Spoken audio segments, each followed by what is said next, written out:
Right now, the most powerful navy on Earth is facing a problem it hasn't faced in decades. A narrow stretch of water, just a few miles wide, has effectively become a no-go zone. The Strait of Hormuz, the gateway through which nearly 20% of the world's oil supply flows every day. And for the first time in years, the United States Navy is struggling to guarantee safe passage through it, because at this exact moment, its most powerful weapon is not where it needs to be. The USS Gerald R, the most advanced aircraft carrier ever built, is currently positioned far from the crisis zone. Reports indicate it is operating near European waters, thousands of kilometers away from the Persian Gulf. And that distance matters, because in modern naval warfare, an aircraft carrier is more than just a ship.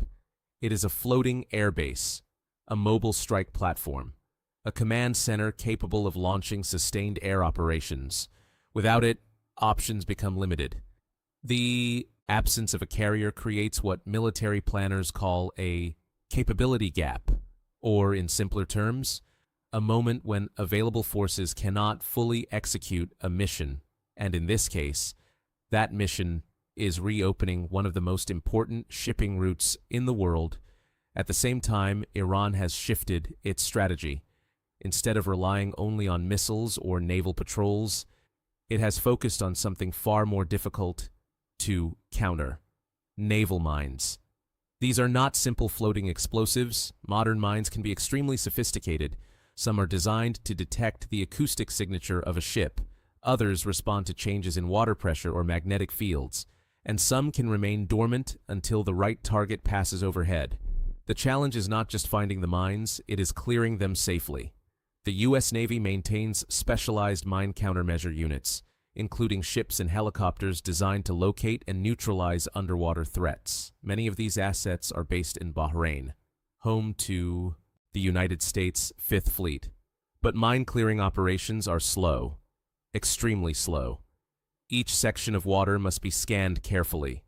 Each suspected object must be identified, and then neutralized, all while operating in a potentially hostile environment.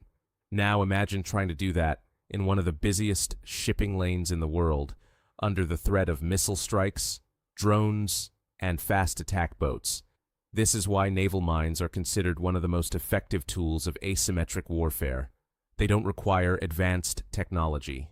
They don't require large fleets, but they can disrupt even the most powerful navy on Earth. And that brings us back to the carrier, because an aircraft carrier provides something critical: air superiority. Fighter jets operating from a carrier can patrol large areas, detect threats, and strike targets quickly. They can suppress missile batteries along the coastline, track small, fast-moving boats, and provide constant surveillance over contested waters. Without that air cover, every operation becomes more dangerous. Right now, U.S. naval forces in the region still possess significant firepower. Destroyers, cruisers, submarines, all capable of launching precision strikes. But without a nearby carrier air wing, their ability to maintain continuous control over the airspace is reduced. And in a narrow, heavily contested area like Hormuz, control of the air is everything. Meanwhile, the clock is ticking. Political pressure is building. Statements from Washington suggest that deadlines for action are approaching. Economic stakes are rising. Oil prices are climbing. And global markets are watching every development closely. Because if the Strait of Hormuz remains blocked, the consequences will not stay in the region. They will spread across the global economy. Energy markets are already reacting. Shipping delays, insurance costs rising, supply chains tightening. And behind all of this, a simple reality is becoming clear. Reopening the strait is not just a military challenge. It is a race against time. The longer the blockade continues, the more leverage it creates. Every day that tankers remain stuck, pressure builds on governments around the world. Because energy is not just another commodity. It is the foundation of modern economies. So what happens next? There are a few possible paths. The first is continued mine-clearing operations, slow, careful, and time-consuming. The second is escalation, using air and naval power to neutralize threats along the coastline. But that option carries risk, because it could trigger a wider conflict. And then there is the third factor: time. How long can the situation remain unresolved before economic pressure forces a decision?